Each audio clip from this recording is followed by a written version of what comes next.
الحمد للہ وکفا وسلام علی عبادہ الذین اصطفی اما بعد۔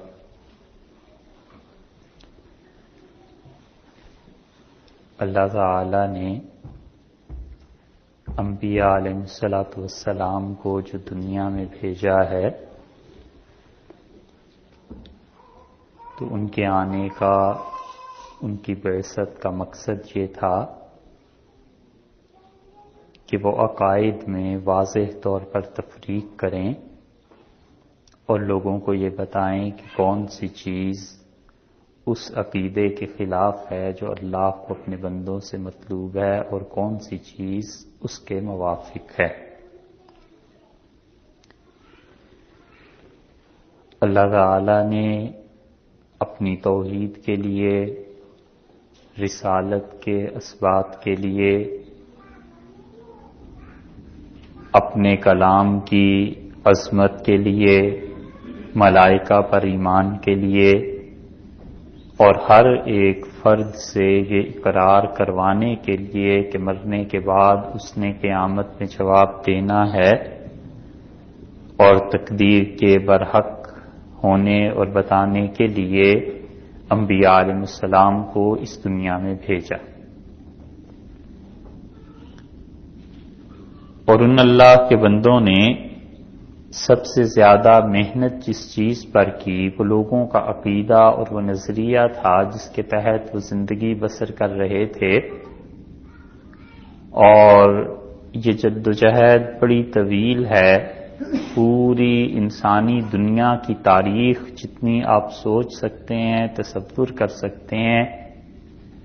جو ریکارڈڈ ہسٹری ہے اور جو اس سے پہلے کی ہسٹری ہے جو اللہ کے علاوہ کسی کے علم میں نہیں ہے، اس سب میں بنیادی تنازع آپ کو یہی ملے گا کہ انبیاء علیہ السلام جس عقیدے کی دعوت دیتے رہے اور ان کے گرد و پیش میں جو عقیدہ تھا، ان میں جو متضاد چیزیں تھیں، اسی بنیاد پر خدا نے ان کی مدد کی اور اس بنیاد پر قوموں کو عذاب دیے گئے۔ حضرت نوح علیہ السلام کے زمانے سے لے کر اور جناب رسول اللہ صلی اللہ علیہ وسلم کے دور تک پورے قرآن پاک کو آپ پڑھ لیجئے، اس کی تفسیر اور تشریح آپ دیکھ لیجئے۔ بار بار جس چیز کو اللہ تعالی نے دہرایا ہے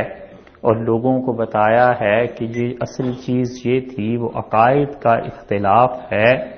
اور یہ اللہ تعالی نے بتلایا کہ وہ جو انبیاء علیہ السلام تھے ان کے مخالفین کا عقیدہ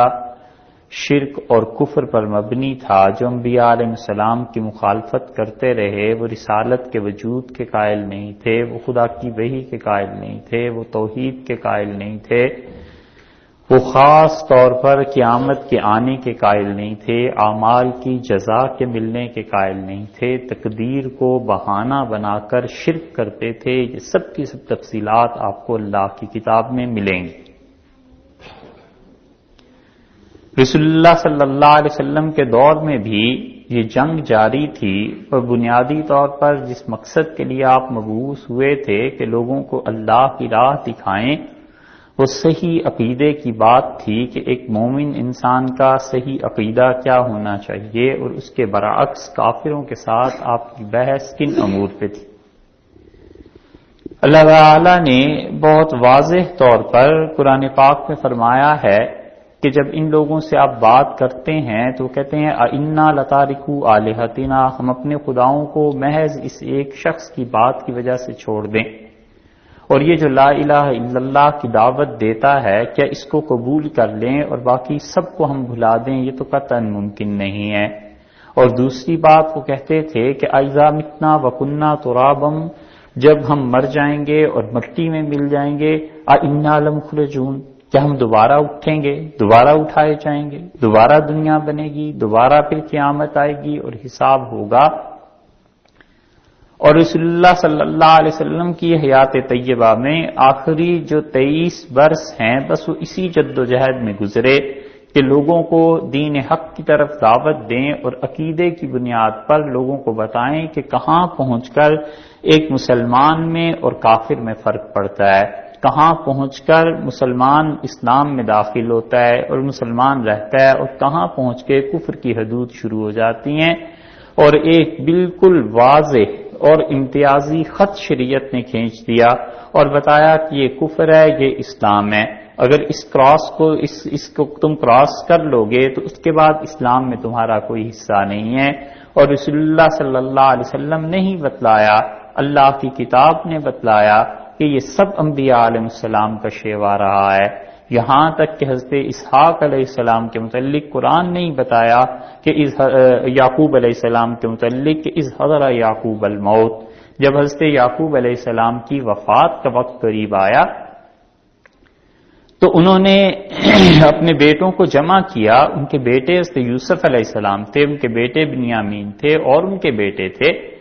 اور ان سب کو جمع کر کے انہوں نے پوچھا کہ ما تعبدون من بعدی، میرے بعد تم کس کی عبادت کرو گے، کون تمہارا پروردگار ہے؟ تو معلوم ہوتا ہے کہ انبیاء علیہ السلام وصیت کر کے اپنی اولادوں کو جاتے تھے، دیکھو جو صحیح عقیدہ ہے اس پہ قائم رہنا۔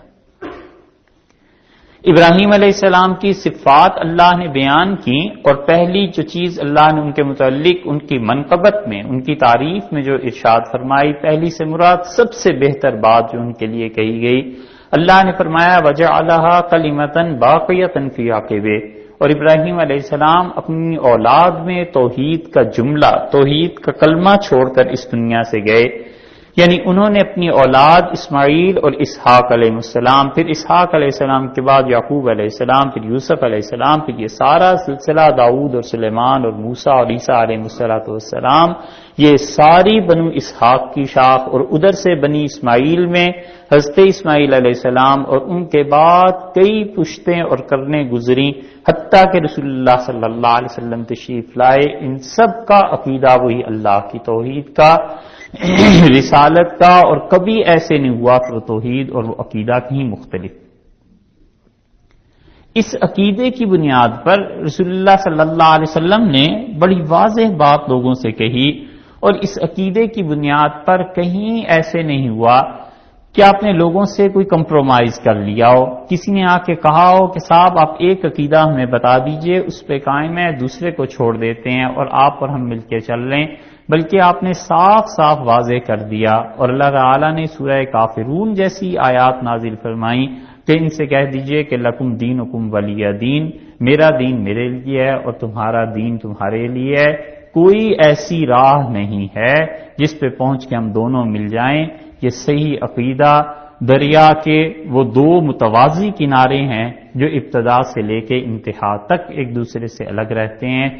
یہ کبھی ممکن نہیں ہے کہ اسلام اور کفر کی یکجائی ہو جائے اور باطل اور حق کا عقیدہ مل جائے۔ جس صحیح عقیدے کے جناب رسول اللہ صلی اللہ علیہ وسلم خود داعی تھے، اور جس صحیح عقیدے پر وہ لوگوں کو چھوڑ کے دنیا سے تشریف لے گئے تھے، جس جماعت کو رسول اللہ صلی اللہ علیہ وسلم نے تیار کیا، ان میں اس صحیح عقیدے کی پہچان اور اس صحیح عقیدے کو قائم رکھنا اتنا عزیز تھا، اتنی قربانیاں انہوں نے دیں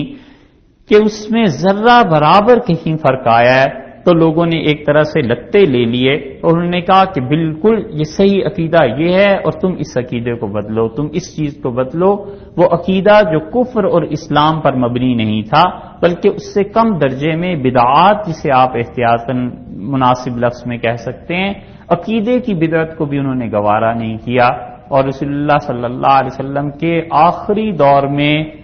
پہلا حملہ جو اسلام کے عقائد پر ہوا وہ خط تھا جو مسیلمہ کذاب کی جانب سے لکھا گیا، اور رسول اللہ صلی اللہ علیہ وسلم کو اس قاصد نے لا کے خط دیا، اور آپ نے فرمایا اس سے پہلے ہی کہ میں نے خواب میں آج رات دیکھا میرے ہاتھ پہ سونے کے 2 کنگن رکھے گئے،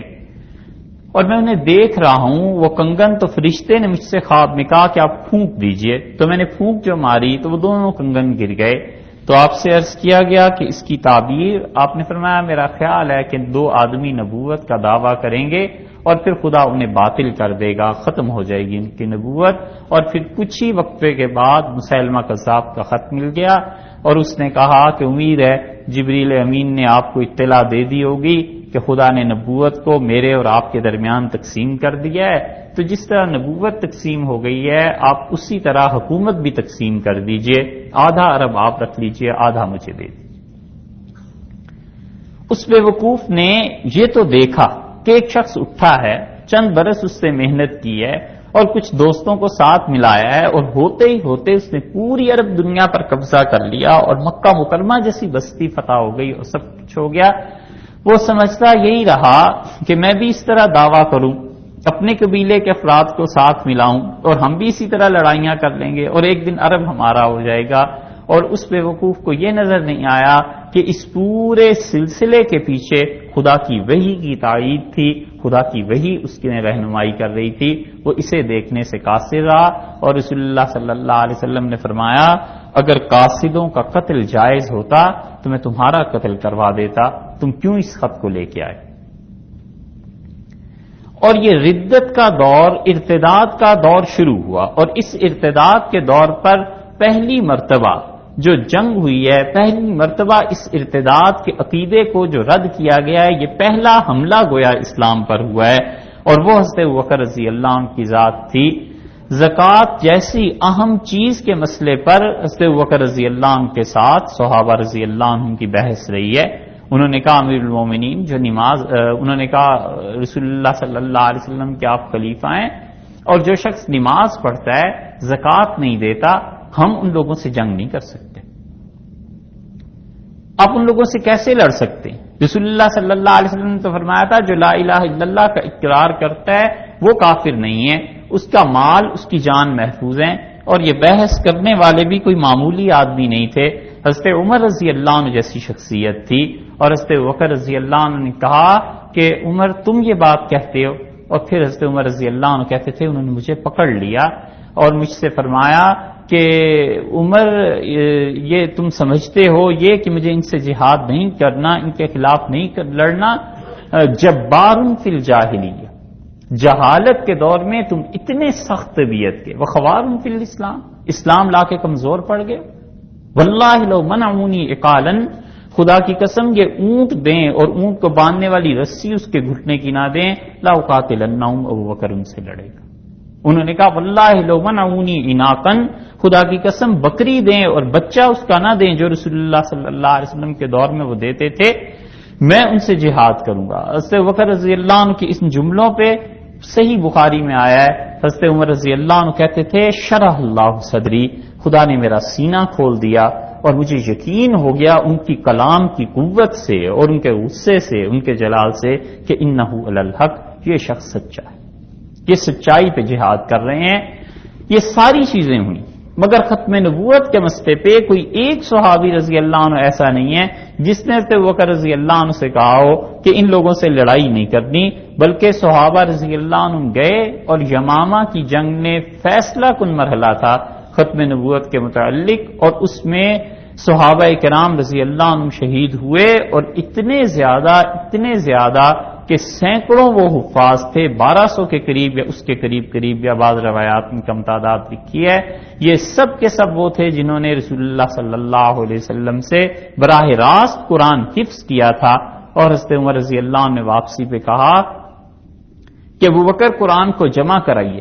اور اسے لکھوا لیجئے، اور رسول اللہ صلی اللہ علیہ وسلم کے دور میں جو لکھا گیا تھا اسے اپنے پاس منگا لیجئے، مجھے ڈر لگتا ہے کہ کہیں وہ سارے مسودے جو اس زمانے کے تھے وہ ضائع نہ ہو جائیں۔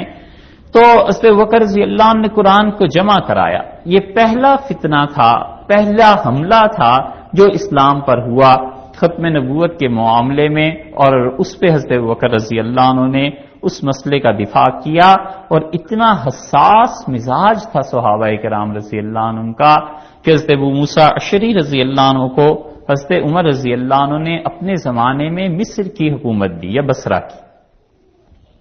اور حضرت ابو موسیٰ اشعری رضی اللہ عنہ کو بڑی محبت تھی حضرت عمر رضی اللہ عنہ سے، اور جب وہ خطبہ دیتے تھے جمعے کا تو اس میں بہت تعریف کرتے تھے حضرت عمر رضی اللہ عنہ کی۔ یہ لوگ اس سے بہت بلند و بالا تھے کہ کسی حکومت کی خوشامد کرتے، ان کے وہم و گمان میں بھی یہ نہیں تھا کہ امیر المومنین کی خوشامد یا ان کو اچھا کہنے سے کوئی عہدہ ملے گا۔ تو حضرت ابو ضبہ انصاری رضی اللہ عنہ کھڑے ہوئے، اور انہوں نے کہا کہ ابو موسیٰ آپ ہمیشہ تعریف کرتے ہیں حضرت عمر رضی اللہ عنہ کی، اور وَنَسِيتَ صَاحِبَهُ، آپ بھول گئے ہیں جو ان سے پہلے بھی ایک ہستی تھی، یعنی حضرت ابوبکر رضی اللہ عنہ۔ اور پھر وہ بیٹھ گئے،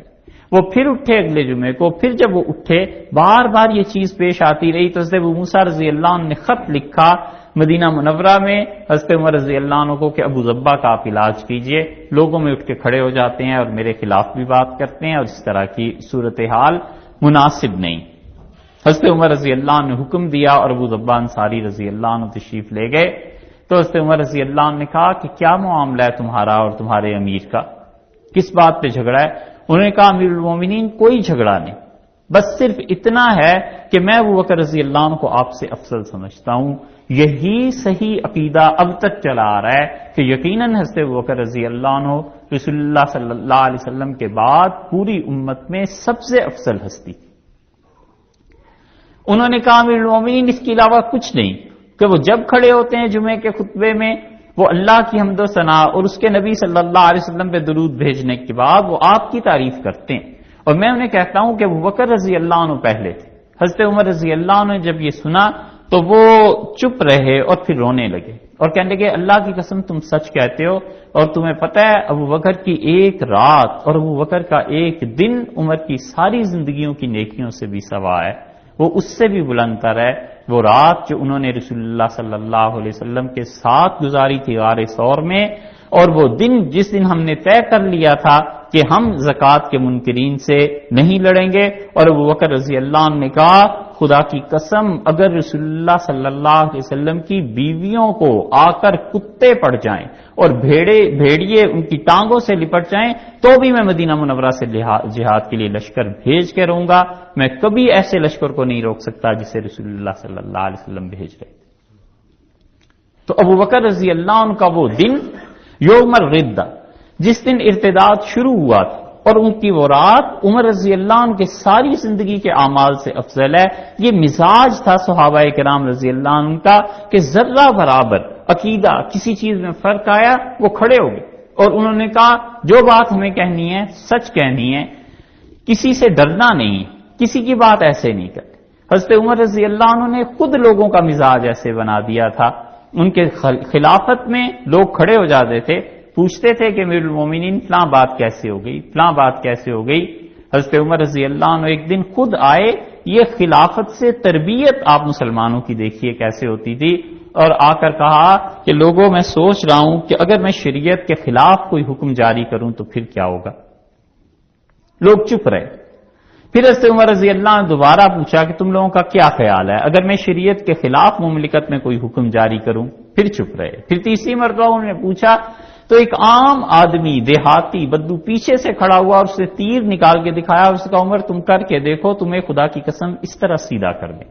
حضرت عمر رضی اللہ عنہ بڑے خوش ہوئے اور فرمایا الحمدللہ اس امت میں ابھی تک ایسے افراد ہیں کہ عمر اگر غلط چلنے کی کوشش کرے گا لوگ اسے سیدھا کر دیں گے۔ تو کسی صحابی رضی اللہ عنہ کا امیر المومنین آپ اتنی کھلی چھٹی جو لوگوں کو دے رہے ہیں کہ وہ حکمرانوں کے خلاف بولتے رہیں تو کل کو ان پہ قابو پانا مشکل ہو جائے گا، لوگ بات نہیں مانیں۔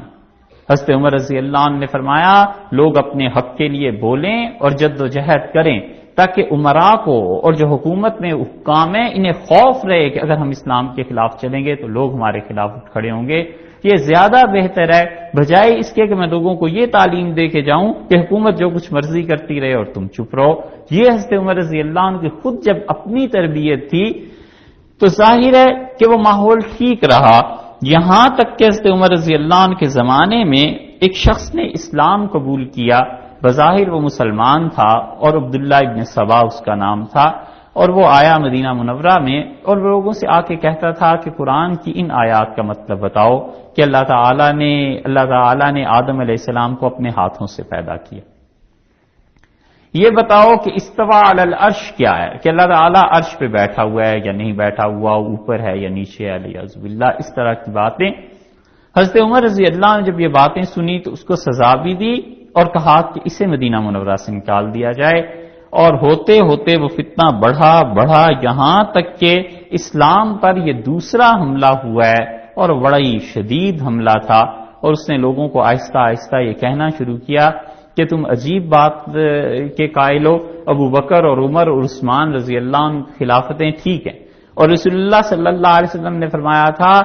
کہ میری اور علی رضی اللہ عنہ کی مثال ایسے ہی ہے جیسے موسیٰ علیہ السلام کے بعد ہارون آ گئے تھے، تو وہ ہارون کے چچا زاد بھائی تھے موسیٰ علیہ السلام کے، تو بتاؤ موسیٰ علیہ السلام کے بعد خلافت کس کو ملی تھی؟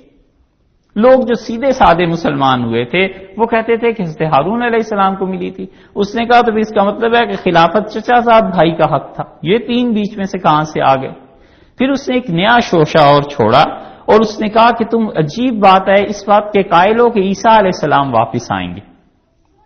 تم اس بات کو کہتے ہو؟ لوگوں نے کہا ہاں۔ اس نے کہا اچھا، اور رسول اللہ صلی اللہ علیہ وسلم واپس نہیں آئیں گے؟ وہ بھی تو دوبارہ واپس آئیں گے۔ اور پھر اس نے قرآن کی وہ آیت پڑھنا شروع کر دی کہ ان الذی فرض علیک القرآن، وہ اللہ جس نے قرآن آپ پر نازل کیا ہے، لرادک الی معاد، اللہ آپ کو دوبارہ واپس لے کے آئے گا۔ وہ کہتا تھا دیکھو قرآن میں لکھا ہے۔ اب جو شخص بیچارہ سیدھا سادہ، اس نے صرف قرآن ہی کو پڑھا تھا یا تعلیم نہیں تھی، قرآن پاک کو بھی نہیں پڑھ سکا، وہ اس آیت کو دیکھتا تھا اور سٹ پٹا کے رہ جاتا کہ کیا کرے۔ وہ کہتا تھا یہ عقیدہ رکھو کہ رسول اللہ صلی اللہ علیہ وسلم نے دوبارہ دنیا میں آنا ہے۔ جب اس کی ملاقات صحابہ کرام رضی اللہ عنہ سے ہوئی اور مختلف لوگوں سے، تو اس نے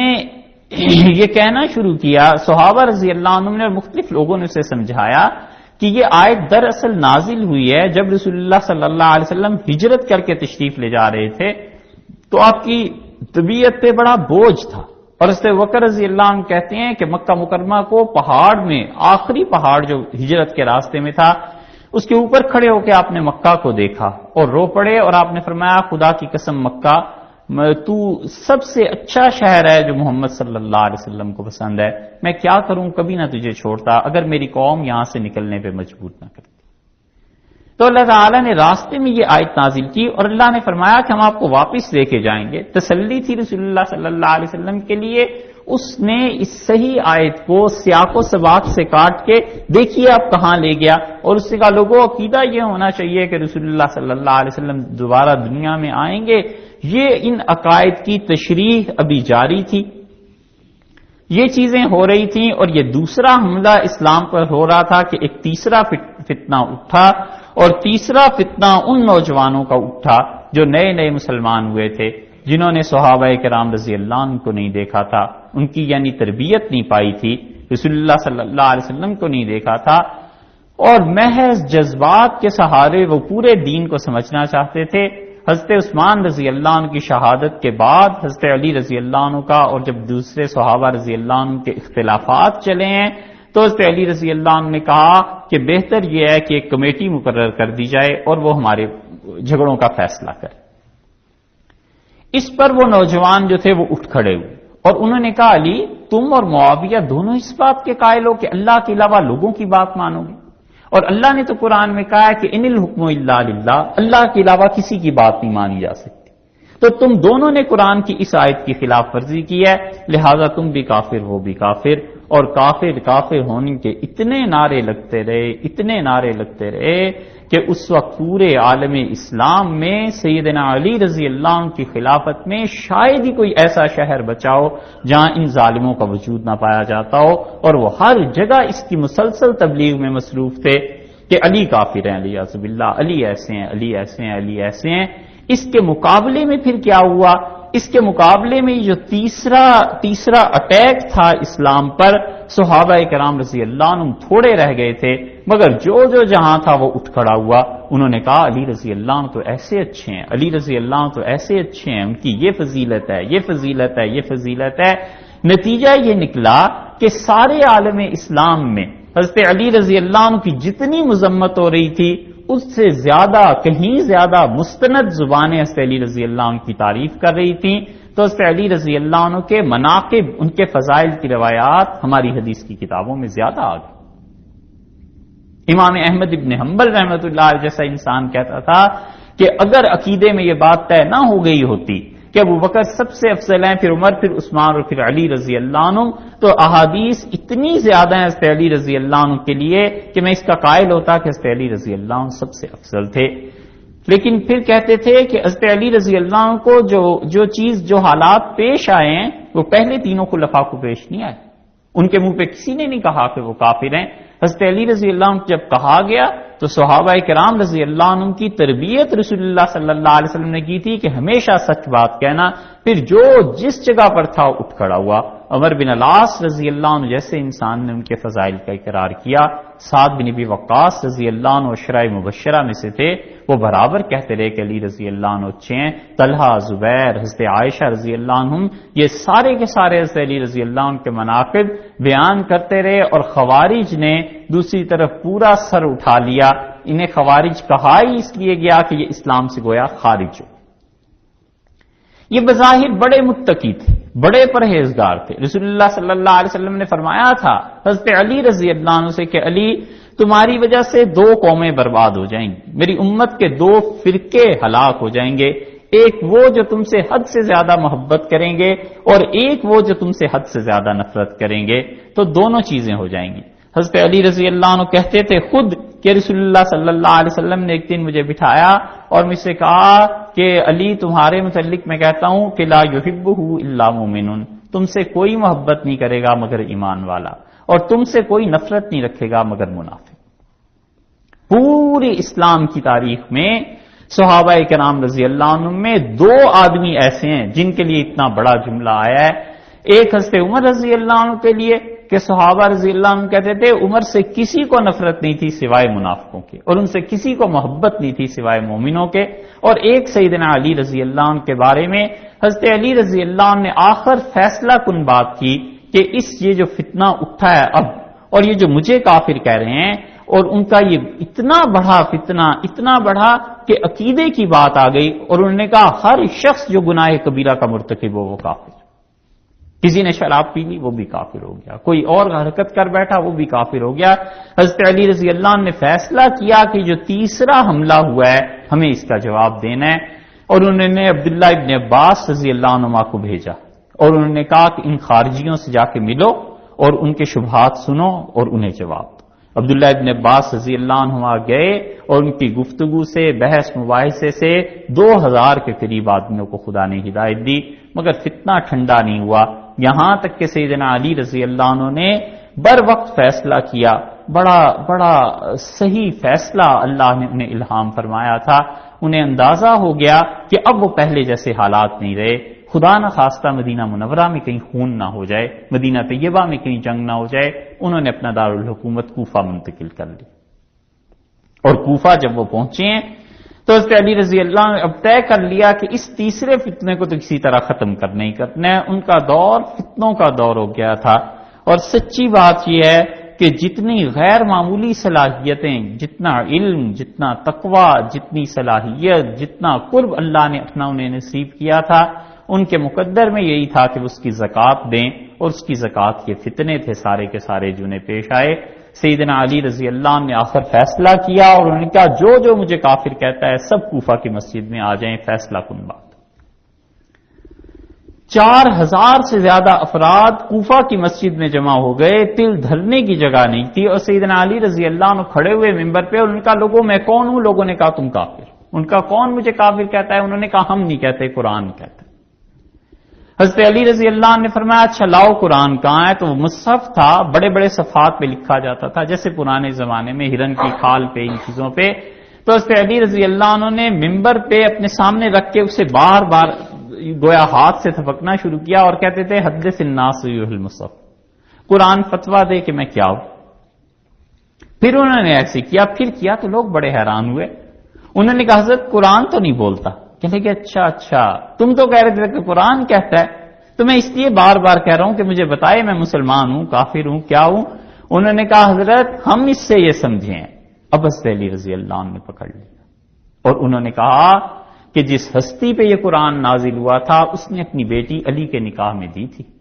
اور جن لوگوں نے اس کے سامنے قرآن یاد کیا اور اس سے قرآن کو سمجھا تھا اسی ہستی سے، خدا کی قسم ان میں سے ایک آدمی بھی دنیا میں ایسا نہیں ہے اس وقت جو زندہ ہو اور علی رضی اللہ عنہ کو کافر کہے. اور تم جنہوں نے نہ علم حاصل کیا نہ اس ہستی کو دیکھا جس پہ قرآن نازل ہوا تھا، اور تم کل کے بچے مجھے کافر کہتے ہو. حضرت علی رضی اللہ عنہ اس کے بعد دلائل بیان کرنا شروع کیے. کچھ لوگوں کو جنہیں ہدایت ملنی تھی ملی، اور اس کے بعد جو جنگ ہوئی ہے ایک حضرت علی رضی اللہ عنہ ان کے درمیان، انہوں نے بار بار لوگوں کو، اپنی فوج والوں کو کہا کہ رسول اللہ صلی اللہ علیہ وسلم نے مجھ سے یہ فرمایا تھا کہ علی تمہاری کچھ لوگوں کے ساتھ جنگ ہوگی اور تم اپنی نمازوں کو ان کی نمازوں کے مقابلے میں کم سمجھو گے، اور تم اپنی تلاوت کو ان کی تلاوت کے مقابلے میں کم سمجھو گے، اور تم انہیں بالکل نہ چھوڑنا. خدا کی قسم ان کا قتل ایسے ہی ہے جیسے عاد اور سمود پہ خدا کا عذاب ہے. اور حضرت علی رضی اللہ عنہ نے کہا کہ ان لاشوں میں ایک لاش تمہیں ایسے مل جائے گی جس آدمی کا ہاتھ جو ہے وہ لجلجا ہے، جیسے گوشت ہوتا ہے جس میں سختی نہیں ہوتی، وہ ایسا گوشت والا ہاتھ مل جائے گا. رسول اللہ صلی اللہ علیہ وسلم نے مجھ سے فرمایا تھا کہ تمہارے مخالفین میں ایک مرے گا جو بڑا بدبخت ہوگا اور اس کا ایک ہاتھ معذور ہوگا، ایسا ہوگا. لاشیں جب ان کی ہٹائی گئیں 4-5 ہزار آدمی حضرت علی رضی اللہ عنہ کے مقابلے میں مارے گئے، اور وہ جب لاش نکلی تو سیدنا علی رضی اللہ عنہ کہنے لگے یہ تھی جس کی پیشن گوئی میرے لیے کی گئی تھی. اور یہ تیسرا فتنہ جو تھا اس طریقے پہ دب گیا اور ختم ہوا کسی حد تک. یہ جذبات اور رجحانات کہ جوانی کے جوش اور جذبے میں اپنے علاوہ سب کو گمراہ سمجھا جائے اور اپنی ہدایت کی بنیاد دوسروں کی گمراہی کے فتوے پر اور اپنی عزت کی بنیاد دوسروں کی ذلت کے فتوے پر رکھی جائے، یہ رجحانات کبھی کبھی اٹھتے ہیں جب عمر ناپختہ ہوتی ہے، علم کم ہوتا ہے، صحبت نصیب نہیں ہوتی، اور فکر کی گہرائی اس کی کمی، اور پھر اس کے ساتھ ساتھ اللہ کے ساتھ تعلق کی بھی صحیح تعلق کی کمی آ جاتی ہے. اب بھی یہ فتنے اٹھتے ہیں. حضرت علی رضی اللہ عنہ کے دور میں یہ فتنہ اٹھا، اور اس کے بعد امیر المومنین رضی اللہ عنہ اکثر لوگوں سے یہ کہتے تھے کہ اب بس وقت آ گیا ہے. رسول اللہ صلی اللہ علیہ وسلم نے مجھ سے کہا تھا کہ علی تیری یہ چیز اس خون سے رنگ دی جائے گی. تو وہ کہتے تھے اب مجھے کوئی ضرب لگنی ہے کسی دن اور تم دیکھو گے میری داڑھی خون سے بھر جائے گی. اور سیدنا علی رضی اللہ عنہ نے فیصلہ یہ کیا کہ وہ جو دوسرا فتنہ اٹھا ہے، وہ جو نئے نئے عقیدے لوگوں کو سکھا رہا تھا کہ خلافت کس کا حق ہے اور یہ رسول اللہ صلی اللہ علیہ وسلم واپس آئیں گے، سیدنا علی رضی اللہ عنہ نے فیصلہ کیا کہ اسے بھی دبانا چاہیے، اس کے ساتھ بھی جہاد ضروری ہے. اور حضرت علی رضی اللہ عنہ نے لوگوں کو بلایا اور انہوں نے کہا میں نے سنا ہے کہ تمہاری گمراہی اب اس حد تک بڑھ گئی ہے کہ تم کہتے ہو علی خدا ہے، اور اگر میں نے آئندہ یہ سن لیا کسی سے بھی تو یاد رکھو میں تمہیں ایسی سخت سزا دوں گا کہ دیکھنے والے یاد رکھیں گے. اور سیدنا علی رضی اللہ عنہ جب سازش ہوتی ہے تو ایسے ہی ہوتی ہے. اگلے دن صبح جب فجر کی نماز کے لیے آئے تو ان کی گلی میں کوفہ میں کتنے ہی لوگ کھڑے تھے جو کہہ رہے تھے کہ ربنا علی، ہمارا پروردگار تو علی. حضرت علی رضی اللہ عنہ نے حکم دیا کہ ان لوگوں کو پکڑو، اور فوج نے جب گرفتار انہیں کر لیا تو حضرت علی رضی اللہ عنہ نے آگ کا الاؤ، آگ لگوا دی، اور اس کے بعد کہا کہ ان لوگوں کو پھینکو اس آگ میں تاکہ اس فتنے کا سدباب ہو. یہ دوسرا فتنہ تھا، یہ دوسرا حملہ تھا جو اسلام پر ہوا کہ صحیح عقیدہ جو تھا وہ کیا تھا اور غلط عقیدہ. اور وہ پہلے سے ٹرینڈ تھے، فوج تو انہیں کیا پھینکتی، جب ان کے ہاتھ کھولے جاتے تھے بندھے ہوئے تھے تو وہ خود جمپ کرتا تھا، چھلانگ لگاتا تھا آگ میں اور کہتا تھا ما یعذب النار الا رب النار، آگ کا عذاب تو بس وہی دے سکتا ہے جو آگ کا بھی خدا ہے اور میرا بھی خدا. یہ تھی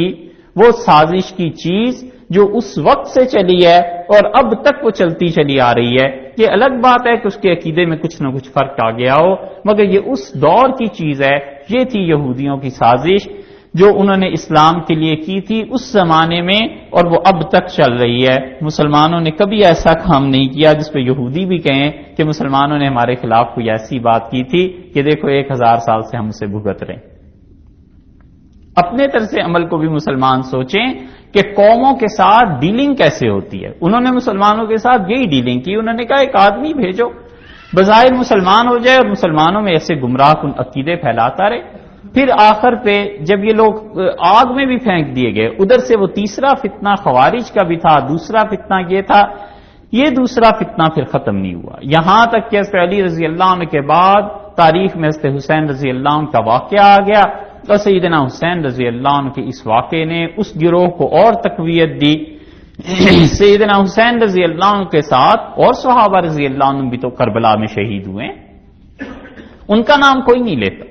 صرف حضرت حسین رضی اللہ عنہ کا نام لیتے ہیں ایک مخصوص مفاد کی خاطر۔ اور اس بات کو سب سے زیادہ جو سمجھنے والا سمجھا تھا وہ حضرت حسن رضی اللہ عنہ تھے۔ ان کے بعض فیصلے ایسے ہیں کہ بڑے ادب اور سیدنا علی رضی اللہ عنہ امیر المومنین کے پورے احترام کے ساتھ ہم عرض کرتے ہیں کہ حضرت حسن رضی اللہ عنہ کے فیصلے بڑی دانشمندی کے فیصلے،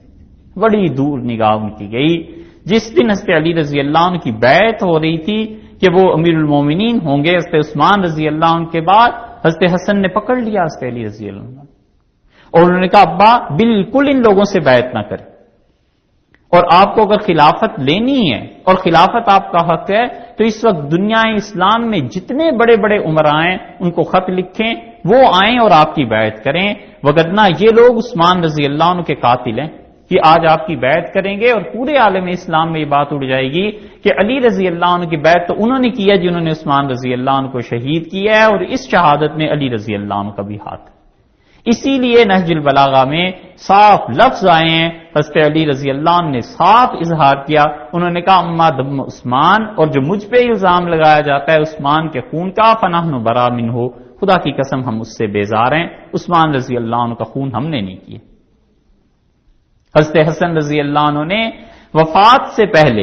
اپنے بھائی کو بلایا اور انہوں نے اپنے بھائی کو بلا کے حضرت حسین رضی اللہ عنہ سے کہا کہ میرے بھائی میں تمہیں نصیحت کرتا ہوں، اور جب والد کی شہادت ہوئی تھی تو تمہیں پتہ ہے کہ عربوں کی کھوپڑیاں میرے ہاتھ میں تھیں، اور حسن چاہتا تو دونوں کو اتنی زور سے بجاتا کہ دماغ لوگوں کے پھٹ جاتے، مگر مجھے 6 مہینے میں ہی سمجھ آ گئی تھی کہ اللہ کو منظوری نہیں ہے کہ ہمارے خاندان میں حکومت اور نبوت دونوں چیزیں چلیں۔ رسول اللہ صلی اللہ علیہ وسلم کو جب حکومت ملی تو دنیا سے وہ تشریف لے گئے، علی رضی اللہ عنہ سارے خلفاء کے ساتھ اچھے رہے، جب حکومت کرنے کا دور آیا تو ان کو شہید کر دیا گیا۔ پھر مجھے 6 مہینے میں جب یہ بات سمجھ آ گئی کہ خدا کو ہی منظور نہیں ہے کہ ہماری نسل میں علوم بھی جمع ہو اور حکومت بھی جمع ہو، تو میں نے خلافت حضرت معاویہ رضی اللہ عنہ کے سپرد کر دی تھی۔ میرے بعد میرے والد کے دوست تمہیں معاویہ رضی اللہ عنہ کے سامنے لائیں گے، ہرگز نہ، ان سے بالکل ٹکر نہیں لیں گے۔ حضرت حسین رضی اللہ عنہ اسی کے کاربند رہے۔ سیدنا علی رضی اللہ عنہ نے یہ جو دوسرا حملہ ہوا تھا، جب اس سے کچھ فراغت انہیں ہوئی، یہ فتنہ ختم نہیں ہوا، پھر یہ چلتا ہی گیا حتیٰ کہ اب تک تو حضرت علی رضی اللہ عنہ کو ابن ملجم نے آ کے مارا ہے، شہید کیا، اور وہ انہی خارجیوں میں سے ایک تھا۔ یہ جو تیسرا فتنہ ہم نے آپ سے عرض کیا تھا، حضرت حسن رضی اللہ عنہ کہتے تھے کہ والد کے اس قاتل کو جب میں نے پکڑا اور اسے جیل میں رکھا تو میں نے ایک دن اس سے غصے میں جا کے کہا کہ ہم تمہارے ہاتھ کاٹ دیں گے، اور والد نے مجھ سے کہا حضرت علی رضی اللہ عنہ نے کہ دیکھو اگر میں بچ گیا تو میں جانوں اور میرا قاتل جانے، اور اگر میری شہادت ہو گئی اور مجھے کچھ ہو گیا تو حسن اس کو اگر قتل بھی کرنا پڑے تو تیز تلوار سے کرنا، اس کے ساتھ اور کوئی زیادتی نہیں ہونی چاہیے۔ یہ حضرت علی رضی اللہ عنہ کے بلند اخلاق تھے کہ اپنے دشمن کے ساتھ بھی انصاف کی بات انہوں نے کی۔ تو حضرت حسن رضی اللہ عنہ کہتے ہیں جب میں نے اسے اس طرح کے جملے کہے اس سے کہا کوئی پرواہ نہیں، ایک جملے پہ اس کا رنگ اڑ گیا۔ جب میں نے اسے کہا نا میں تمہاری زبان کھینچ لوں گا، اتنے زبان دراز ہو، تو رنگ اڑ گیا اس کا۔ اس سے کہا حسن یہ نہ کرنا، ہاتھ کٹوا دو، پاؤں کٹوا دو، آگ میں ڈال دو، قتل کر دو، یہ نہ کرنا، زبان میری نہ کھینچنا۔ تو میں نے اس سے پوچھا کیوں؟ اس نے کہا حسن قرآن کی تلاوت کے بغیر بھی کوئی زندگی، اگر زبان نہیں رہے گی تو قرآن کیسے پڑھوں گا؟ میں تو سارا دن اور رات قرآن پڑھتا رہتا ہوں، یہ تم نہ کرو میرے ساتھ ظلم، باقی جو مرضی کرو۔ یہ ہے شیطان کا حربہ کہ سیدنا علی رضی اللہ عنہ جیسے صحابی جو بدری تھے، رسول اللہ صلی اللہ علیہ وسلم کے داماد تھے، عشرہ مبشرہ میں سے تھے اور خلفائے ثلاثہ کے معتمد تھے، حضرت عمر رضی اللہ عنہ نے شورا میں انہیں رکھا تھا، اتنے مناقب کے آدمی کو اس نے شہید کر دیا، ذرا خدا کا خوف نہیں آیا، اور دوسری طرف کہتا ہے قرآن کی تلاوت اگر نہ رہی تو میری زندگی کس کام کی رہے گی؟ یہ نہ کرنا، یہ ہے شیطان کا حربہ کہ کبھی کسی چھوٹی نیکی کو آدمی کی نظر میں اتنا بڑھا دیتا ہے کہ اس سے بڑے بڑے امور پوشیدہ رہ جاتے ہیں، اسے سمجھ نہیں آنے دیتا کہ اس وقت اسلام کو کس چیز کی ضرورت ہے۔ حضرت علی رضی اللہ عنہ کے زمانے میں یہ تیسرا فتنہ ختم ہوا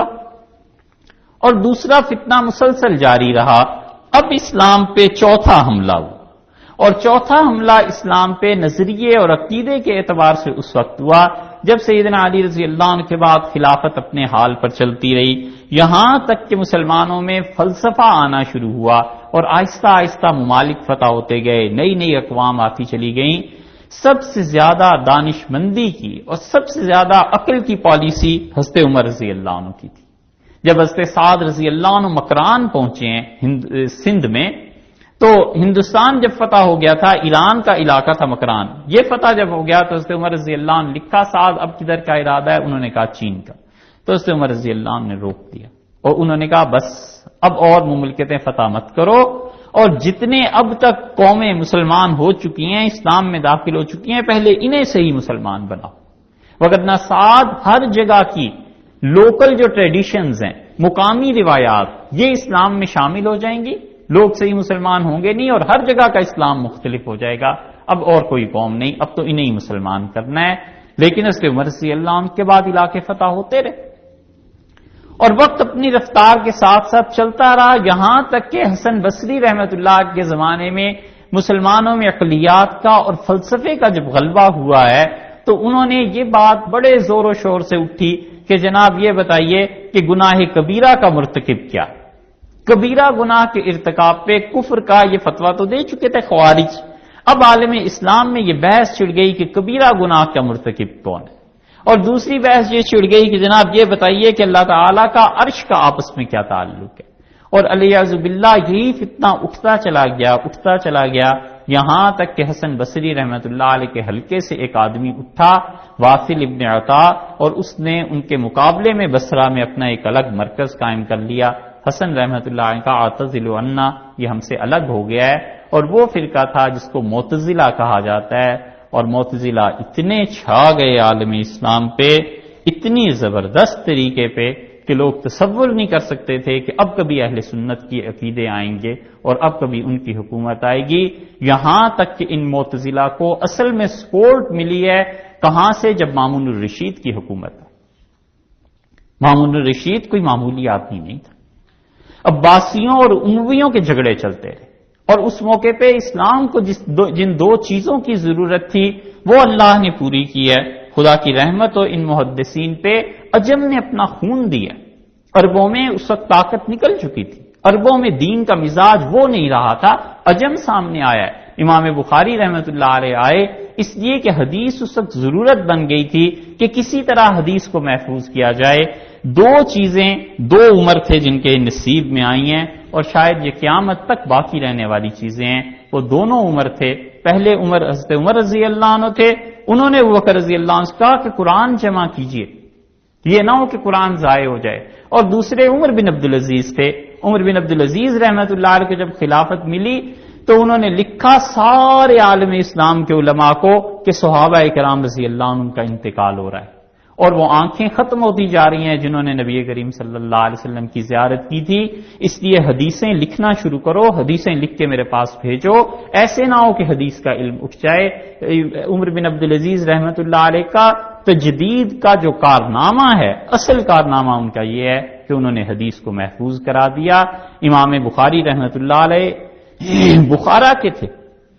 یہ جو روس کی ریاستیں انہی کے تھے۔ امام مسلم رحمۃ اللہ علیہ نیشا پور کے تھے، اجمی تھے۔ ابو داؤد سجستان کے تھے، سجستان ایران کا حصہ تھا۔ ابن ماجہ قزوینی تھے، قزوین اب بھی ایران میں پایا جاتا ہے۔ یہ سب لوگ غیر عرب تھے اور ان سب اجمیوں نے کام کیا ہے۔ اللہ نے نیا خون اسلام کو دے دیا اور حدیث کو انہوں نے اتنا مضبوط کر دیا کہ اب قیامت تک کوئی خطرہ باقی نہیں رہا۔ پہلے عمر نے قرآن کو اور دوسرے عمر نے رضی اللہ عنہما حدیث کو محفوظ کر دیا۔ اب اس کے بعد جو نیا مسلمانوں کا تقاضا تھا وہ یہ کہ عالم اسلام اتنا وسیع ہو گیا ہے، اب ایک قانون کی ضرورت تھی۔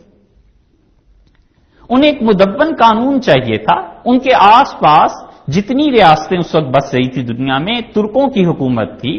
استنبول جو شہر ہے اب بھی، یہ اس کی حیثیت اس زمانے میں وہی تھی جو آج مکہ مکرمہ کی ہمارے نزدیک ہے۔ رسول اللہ صلی اللہ علیہ وسلم نے ان ترکوں کے متعلق ہی فرمایا تھا کہ ان ترکوں سے کبھی نہ لڑنا، جب تک وہ چپ رہیں تم بھی چپ رہو۔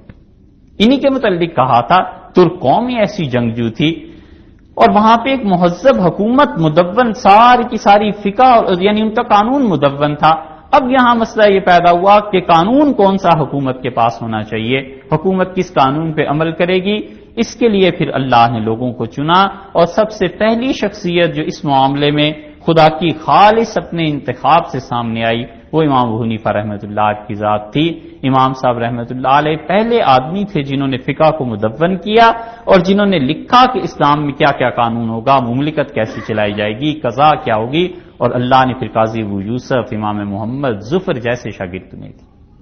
دوسری ہستی جو ان کے متصل پیدا ہوئی اور جنہوں نے خالص قانونی بنیادوں پر کام کیا وہ امام شافعی رحمۃ اللہ علیہ تھے، اور امام شافعی رحمۃ اللہ علیہ کو اللہ نے مزنی جیسے، بویتی جیسے شاگرد دے دیے، اور انہوں نے بھی اپنے حساب سے قانون کو مرتب کیا۔ اور تیسری شخصیت جو امام شافعی سے بھی بلکہ پہلے ہے، امام مالک رحمۃ اللہ علیہ کی تھی مدینہ منورہ میں، اور امام مالک رحمۃ اللہ علیہ کو خدا نے کچھ بھی نہ دیا ہوتا تو ان کے شاگرد جو تھے یحییٰ ابن یحییٰ، بس وہی کافی تھے۔ جتنے اسپین کے لوگ عالم اسلام کی حدود پھیل گئی، یہ سب کے سب آتے تھے حج کرنے مکہ مکرمہ، اور پھر مدینہ منورہ جاتے تھے، اور حرمین شریفین میں سکہ جم گیا تھا امام مالک رحمۃ اللہ علیہ کا، اس لیے جتنے اسپین کے لوگ وہاں جاتے تھے وہ امام مالک رحمۃ اللہ علیہ سے پڑھتے تھے۔ قاسم ابن مان جب آئے، کیا ہوا؟ اچھا، قاسم ابن مان جب آئے ہیں تو انہوں نے امام مالک رحمۃ اللہ علیہ سے پوچھنا شروع کیا کہ حضرت اگر مسئلہ یوں ہو جائے تو پھر کیا ہوگا، یوں ہو جائے تو پھر کیا ہوگا، یوں ہو جائے۔ انہوں نے کچھ دن تو برداشت کیا، پھر انہوں نے کہا بیٹے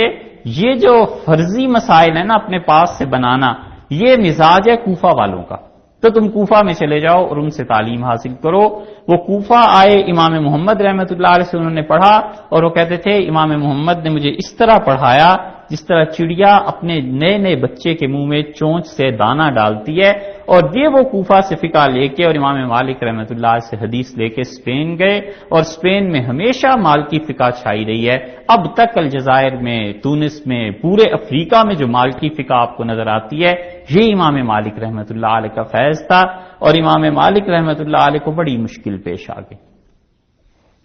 بنو امیہ کا اقتدار سب کے سامنے تھا کہ امویوں کے ساتھ ہوا کیا ہے۔ بنو عباس نے اب جب بیعت لینی شروع کی نا خلافت کے لیے، انہوں نے خالص اسے سیاسی مسئلہ بنا دیا دین کا، اور انہوں نے وہ بیعت دیتے تھے، گورنر بٹھاتا تھا لوگوں کو، کہتا تھا کہ تم یہ بیعت کرو، عہد کرو کہ امیر المومنین کی بیعت تمہارے گلے میں، اور اگر میں ان کی بیعت کو توڑوں، ان کے خلاف بغاوت کروں، ان کے خلاف بغاوت میں حصہ لوں تو میری بیوی کو طلاق اور میرے غلام آزاد۔ بڑا مسئلہ پیش آ گیا۔ جتنی انقلاب کی تحریک بنو عباس کے خلاف اٹھ سکتی تھی وہ ایک دم سے سرد پڑنا شروع ہو گئی۔ اب کون اس عہد کو کرے کہ کیا ہوگا؟ امام ابو حنیفہ رحمۃ اللہ علیہ وہ تو بالکل بنو عباس کے خلاف تلے ہوئے تھے کہ کسی طرح بغاوت اور عباسیوں کی حکومت چلے، ختم ہو، اور سادات کرام کو حکومت ملے۔ یہ محمد بن نفس زکیہ اور زید بن علی رحمۃ اللہ علیہ وغیرہ جو تھے، ان کے متعلق امام ابو حنیفہ رحمۃ اللہ علیہ نے ایک خط میں کسی کو لکھا ہے کہ جو زید خروج کر رہے ہیں، بغاوت کر رہے ہیں اس حکومت کے خلاف، میں سمجھتا ہوں کہ رسول اللہ صلی اللہ علیہ وسلم کا بدر میں آنا اور یہ دونوں برابر ہیں۔ اتنی بڑی بات انہوں نے لکھی، اور انہوں نے کئی ہزار درہم اور دینار بھجوائے اور کہا حضرت اسلحہ خریدیں، حکومت کے خلاف بغاوت کریں، اور باقی میری جان میں اس لیے آ نہیں سکتا کہ مجھے کام کچھ اور ہیں۔ امام ابو حنیفہ رحمۃ اللہ علیہ اپنی فقہ کی تدوین اور ان چیزوں میں مصروف رہے۔ امام مالک رحمۃ اللہ علیہ کو یہ ابتلا پیش آ گیا، اور امام مالک رحمۃ اللہ علیہ سے پوچھا پہلے دن مدینہ منورہ میں کہ حضرت یہ بتائیں کہ حکومت جو بیعت دے رہی ہے اور کہتی ہے کہ ہمارے خلاف کسی نے بغاوت کی تو اس کی بیوی کو طلاق، امام مالک رحمۃ اللہ علیہ نے فرمایا جبر کی طلاق کوئی طلاق نہیں، اور جبر کی آزادی کوئی آزادی نہیں۔ بس انہوں نے ایک فقرہ یہ کہا، اور ان کا ایک فقرہ جو نقل ہونا شروع ہوا تو مکہ مکرمہ میں، کوفہ میں، مصر میں، شام میں ہر محدث کے یہاں کھلبلی مچ گئی کہ امام مالک نے فتویٰ دے دیا ہے۔ اب لوگ آتے تھے، بیعت بھی کرتے تھے، حکومت کے خلاف سازشیں بھی کرتے تھے، کہتے تھے امام مالک نے فرمایا ہے کہ جبر کی طلاق کوئی طلاق نہیں۔ حکومت کو جب مصیبت پڑی تو انہوں نے مدینہ منورہ لکھا، اور انہوں نے کہا مالک کو پکڑو، اور امام مالک رحمۃ اللہ علیہ کو انہوں نے پکڑ کے ساری رات برہنہ کھڑے کیے رکھا اور کہا اس فتوے کو واپس، کہا بالکل نہیں لوں گا۔ پھر انہوں نے درے لگائے، پھر انہوں نے ان کے سر پہ ٹھنڈا پانی ڈالا، اور پھر لوگوں نے کہا یہ تو وفات ہو جائے گی، تو جو گورنر تھا خالد، اس نے کہا رے جلدی انہیں نکالو، اگر یہاں ان کا انتقال ہو گیا تو لوگ انہیں اپنا لیڈر بنا لیں گے۔ وہ اونٹ پہ سوار کر کے وہاں سے بھیج دیے گئے، اور امام مالک رحمۃ اللہ علیہ جتنے مدینہ منورہ میں لوگوں کے سامنے گھمائے گئے تاکہ پتہ چلے جو حکومت کی مخالفت کرتا ہے اس کے ساتھ یہ چیز کی جاتی ہے، ہاتھ ان کے اتروا دیے تھے انہوں نے۔ اور لوگ کہتے ہیں امام مالک رحمۃ اللہ علیہ اپنی چادر اپنے کندھوں پہ نہیں ڈال سکتے تھے، آخری زندگی کے 10 سال انہوں نے اسی حال میں گزارے ہیں کہ ان کے ہاتھ کام نہیں کرتے تھے۔ اور امام مالک رحمۃ اللہ علیہ جہاں بھی رکے وہ اونچی آواز سے کہتے رہے کہ لوگوں جو مجھے جانتا ہے وہ جانتا ہے کہ میں مالک انس کا بیٹا ہوں، اور جو نہیں جانتا وہ سن لے، اور میں یہ فتویٰ دیتا ہوں کہ جبر کی طلاق کوئی طلاق نہیں اور جبر کی بیعت کوئی بیعت۔ وہ نہیں آئے اپنی بات سے باز، لوگوں کو تو چاہیے تھی ایسی چیزیں اور لوگوں کا حق بھی بنتا تھا، اور امام مالک رحمۃ اللہ علیہ کی کوئی سیاسی غرض تھی یا نہیں تھی، فتویٰ انہوں نے بالکل درست دیا تھا۔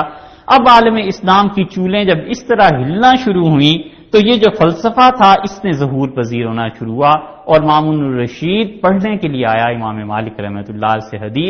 حدیث اس نے امام مالک رحمۃ اللہ علیہ سے پڑھی، فقہ اس نے پڑھی امام محمد رحمۃ اللہ علیہ سے، اور مامون کا جب اپنا دور آیا ہے تو اس میں اس کی حکومت کی جتنی بھی آپ تعریف کیجئے، لیکن مامون الرشید میں بنیادی طور پر وہ جو جوانی میں ایک اجلت پسندی ہوتی ہے جلدی، اور اس کا باپ، اس کا دادا، یہ سب لوگ چونکہ حکمران تھے تو شہزادوں میں جو ایک ضد ہوتی ہے، یہ ضد بھی جمع ہو گئی اس نوجوان میں، اور وہ جلدی بھی جمع ہو گئی۔ اس نے پورے ملک میں اعلان کروا دیا کہ حضرت علی رضی اللہ عنہ سب سے افضل۔ جب عالم اسلام میں اس کے خلاف آوازیں اٹھیں اس نے فتویٰ واپس لے لیا، اس نے کہا نہیں حضرت ابوبکر رضی اللہ عنہ افضل۔ دوسرا حکم جاری ہو گیا مامون کی طرف سے کہ سب سے ہماری ساری مملکت میں متع کی اجازت ہے۔ جب لوگوں نے کہا کہ متع تو حرام ہے، حدیث میں تو نکاح کا حکم آیا ہے، تھوڑے دن بعد یہ فتویٰ پھر واپس ہو گیا، اور اس پر جتنا معتزلہ کا اثر ہوا، یہ جو عقلی دلائل دیتے تھے، مامون الرشید خود معتزلی ہو گیا، اور معتزلہ کو انہوں نے عقیدے کے طور پر قبول کر لیا۔ یہ چوتھا اٹیک تھا جو اسلام کے اندر ہی ہوا، اور اسلام کو بڑی سخت مصیبت کا سامنا کرنا پڑا۔ پورے عالم اسلام میں کوئی حلقہ ایسا نہیں تھا جہاں محدثین کی سنی جاتی ہو، عوام کے درجے میں وہ جتنے بھی مقبول اور معتمد تھے، مگر حکومت نے طے کر لیا کہ ان سے ٹکر لے کے رہے گی، اور ابو علی جبائی جیسا معتزلی آدمی مل گیا، اور اس کے نائب جو بنے وہ ابو الحسن اشعری رحمۃ اللہ علیہ تھے۔ ابو الحسن اشعری اصل میں ابو موسیٰ اشعری رضی اللہ عنہ کی اولاد میں سے تھے، بڑا علم اللہ نے دیا تھا، بڑا ملکہ تھا، بڑی عقل تھی۔ وہ جب بات کرتے تھے لوگوں سے تو ہم ان کے متعلق بتائیں گے کہ وہ کیسے بات کرتے تھے۔ اور مامون نے اپنی زندگی کے آخری حکم جو جاری کیا ہے، اس نے کہا پوری مملکت میں اگر کوئی آدمی اس بات کا قائل ہے کہ قرآن پاک مخلوق نہیں ہے تو اس کو قتل کر دیا جائے، کیونکہ عقیدہ یہ ہے کہ قرآن مخلوق ہے۔ سازش جو ہوئی وہ اس طرح شروع ہوئی کہ فلسفے کی کتابیں جب ترجمہ ہو کے مسلمانوں میں آنے لگیں تو عیسائیوں نے اپنے لوگوں کو بھیجا، انہوں نے دیکھا یہ عالم اسلام ایک طاقت ابھر رہی ہے، ایک قوت، تو محدثین سیدھے سادے اللہ اور رسول صلی اللہ علیہ وسلم کی بات کرنے والے، وہ کبھی فلسفے کے چکروں میں پڑے ہی نہیں تھے۔ ایک آدمی اٹھ کر کھڑا ہو جاتا تھا، وہ بظاہر مسلمان ہے، اندر سے عیسائی ہے کچھ ہے، اور وہ کہتا تھا حضرت یہ فرمائیے کہ قرآن اللہ کی مخلوق ہے یا نہیں۔ یہ سوال بالکل ہی نیا تھا۔ اب اگر لوگ کہتے کہ اللہ کی مخلوق یہ نہیں ہے تو کہتے اس کا مطلب ہے کہ یہ تباہ ہونے والی چیز ہے، ایک دن ختم ہو جائے گا، تو قرآن تو محفوظ نہ رہا۔ اور اگر وہ کہتے کہ نہیں ہے تو وہ پکڑ لیتا اور کہتا جی اللہ کے علاوہ بھی کوئی ایسا ہے جو مخلوق نہ ہو۔ اس فلسفے کے چکر میں کچھ سمجھ نہیں آتی تھی کہ کیا کوئی جواب دینے، لیکن یہ اتنا تیزی سے پھیلا ہے، پھر جب حکومت کی سرپرستی سے حاصل ہو گئی تو پھر تو بات ہی ختم ہو گئی۔ اس معاملے میں 7 آدمی تھے جن کو مامون الرشید نے کہا کہ انہیں بغداد بلا لیا جائے۔ سجاد تھے، قواریری تھے، محمد ابن نوح تھے، اور امام احمد ابن حنبل رحمۃ اللہ علیہ اور ان کے ساتھی تھے۔ سجاد اور قواریری نے تو جان چھڑائی اس سے اور ہاں کر۔ امام بخاری رحمۃ اللہ علیہ کے استاد علی ابن مدینی کے متعلق حکم ہوا کہ اسے بھی قتل کر دو۔ علی ابن مدینی رحمۃ اللہ علیہ کے شاگرد کہتے ہیں کہ جب انہوں نے اس فتوے پہ دستخط کیے کہ قرآن مخلوق ہے تو ہم نے شام کو دیکھا دجلہ کے کنارے ٹہل رہے تھے اور رو رہے تھے اور کہہ رہے تھے خدا مجھے معاف کرے میں نے کیا کیا۔ ہم نے کہا کیوں آپ نے دستخط کیے ہیں اگر آپ کو اتنا ہی دکھ ہو رہا ہے؟ انہوں نے کہا خدا کی قسم اگر حدیث کا علم جو میرے سینے میں ہے میرے علاوہ دنیا میں کسی کے پاس ہوتا تو مر جاتا، مگر دستخط نہ کرتا، مجھے ڈر ہوا کہ حدیث ضائع ہو جائے گی، میں نے بس اس مجبوری میں کیا ہے۔ ایک شخص کو اللہ نے ہمت دی اور وہ امام احمد ابن حنبل رحمۃ اللہ علیہ تھے۔ امام احمد رحمۃ اللہ علیہ 174 میں پیدا ہوئے اور انہوں نے حدیث پڑھی امام ابو یوسف رحمۃ اللہ علیہ سے، اور اس کو پڑھنے کے بعد امام شافعی رحمۃ اللہ علیہ سے پڑھا، اور امام شافعی رحمۃ اللہ علیہ جیسے انسان کہتے تھے جب وہ مصر میں آئے ہیں تو ان سے پوچھا گیا کہ بغداد میں کون تھا؟ انہوں نے کہا بغداد میں احمد سے زیادہ متقی آدمی میں نے نہیں دیکھا۔ 4 احمد ایسے اس امت میں گزرے ہیں کہ اللہ نے ان کی وجہ سے امت کی کشتی کو بچا لیا، ڈوب جاتی پوری امت لیکن خدا نے ان کی وجہ سے روک لیا۔ یہ پہلے امام احمد ابن حنبل رحمۃ اللہ علیہ تھے۔ جب ان تک فتویٰ پہنچا تو انہوں نے کہا میں بالکل قرآن کو اللہ کی مخلوق نہیں کہوں گا، کیونکہ قرآن اللہ کا کلام ہے، اللہ کی صفت ہے، جیسے سماعت سننا اللہ کی صفت ہے، دیکھنا اللہ کی صفت ہے، کلام بھی اللہ کی صفت ہے۔ اگر آج ہم کہیں گے کہ قرآن اللہ کی صفت یہ مخلوق ہے، تباہ ہونے والی چیز ہے، تو اللہ کی ذات کے لیے تباہی کا فتویٰ یہ تو کفر ہے۔ یہ صحیح ترین موقف تھا جو کتاب و سنت سے سمجھے تھے، اور وہ راستہ بھر دعا فرماتے رہے کہ اللہ مامون کا اور میرا سامنا نہ کرا۔ کسی نے پوچھا کہ کیوں؟ کہنے لگے اس نے امام مالک سے حدیث پڑھی ہے اور میں نے امام مالک رحمۃ اللہ علیہ کی زیارت بھی نہیں کی، وہ اتنے بڑے آدمی تھے، مجھے ایسی حجاب آتا ہے، حیا آتی ہے، بڑے لوگوں کی بڑی باتیں تھیں۔ تو امام احمد ابن حنبل رحمۃ اللہ علیہ قبل اس کے کہ بغداد پہنچتے مامون الرشید کا خاتمہ ہو گیا، لیکن مامون نے چلنے سے پہلے دنیا سے اپنے بھائی معتصم کو کہا کہ 2 باتیں بالکل اس پہ رعایت نہ کرنا، ایک تو قرآن کے مخلوق ہونے کا عقیدہ ساری امت میں جاری کرو، اور ایک یہ کہ قاضی داؤد جو تم میرے اور والد کے اور فلاں زمانے میں قاضی رہے ہیں ان کو تم نے نہیں چھوڑ۔ قاضی داؤد کو پرانی عداوت تھی، اور معتزلہ کے عقیدے کے سب سے بڑے داعی گویا وہ گنے جاتے تھے کہ معتزلہ کا عقیدہ پوری امت میں جاری ہونا چاہیے۔ اب امام احمد ابن حنبل رحمۃ اللہ علیہ جب پیش ہوئے تو معتصم نے کہا ان سے، مختصر بات یہ کہ امام احمد ابن حنبل رحمۃ اللہ علیہ کو انہوں نے پھر مارنا شروع کیا۔ امام احمد فرماتے تھے کہ معتصم بار بار میرے پاس آتا تھا اور مجھے کہتا تھا احمد اپنی جان پہ رحم کرو، ایک مسئلہ ہی تو ہے، ایک چیز ہی تو ہے، تم اس پہ فتویٰ دے دو۔ اور امام احمد ابن حنبل رحمۃ اللہ علیہ کو اس زمانے کے ایک بہت بڑے محدث، ان کا خیر کیا واقعہ سنانا ہے، خود امام شافعی رحمۃ اللہ علیہ نے ایک آدمی کو مصر سے بھیجا بغداد اور کہا احمد آج رات، اس وقت اس فتنے کا کوئی ظہور نہیں ہوا تھا، امام شافعی نے کہا کہ رات میں نے نبی کریم صلی اللہ علیہ وسلم کو خواب میں دیکھا ہے اور مجھ سے انہوں نے فرمایا ہے کہ تم اپنے شاگرد احمد سے کہو کہ بہت بڑی آزمائش تم پہ ایک آنے والی ہے، اس پہ ثابت قدم رہنا، قیامت میں شفاعت ہمارے ذمے ہے، جنت میں ہمارے ساتھ رہو۔ اور انہوں نے خط میں لکھا کہ جب یہ میرا قاصد پہنچے تو تم اتنے مبارک آدمی ہو کہ جی چاہتا ہے یہ جو بنیان تم پہنتے ہو کپڑوں کے نیچے، اسے پانی میں بھگو کے وہ پانی میرے لیے بھیج دو، میں اس پانی کو پی لوں، مجھے تمہارے جسم کی برکت حاصل ہو۔ یہ اتنا احترام تھا ان لوگوں میں ایک دوسرے کا۔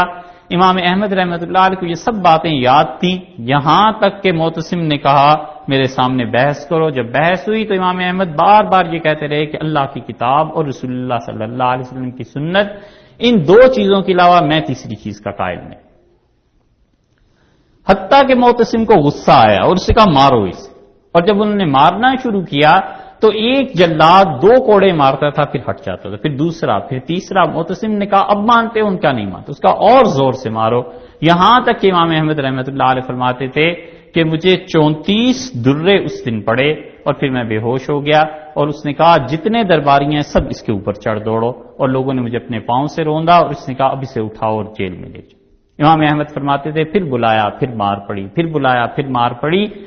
یہاں تک کہ اس نے کہا کہ احمد تم کیا چاہتے ہو؟ میں نے کہا صرف کتاب اور سنت، اس کے علاوہ میں کسی چیز کو سننے کو تیار نہیں ہوں۔ تو انہوں نے دیکھا جب یہ مر جائے گا تو ان کا نکالو اب اسے اور گھر بھیجو۔ اور امام احمد رحمۃ اللہ علیہ چونکہ جسم میں صحت اور قوت تھی، ان کی کمر کا گوشت ادھڑ کے نیچے کی طرف لٹک گیا۔ جب وہ گھر پہنچے تو انہوں نے ایک حجام کو بلایا اور کہا یہ جو گوشت ادھڑ گیا ہے اسے کاٹ دے، جب یہ نیچے کی طرف جھکتا ہے تو کھچ پڑتی ہے، تکلیف ہوتی ہے۔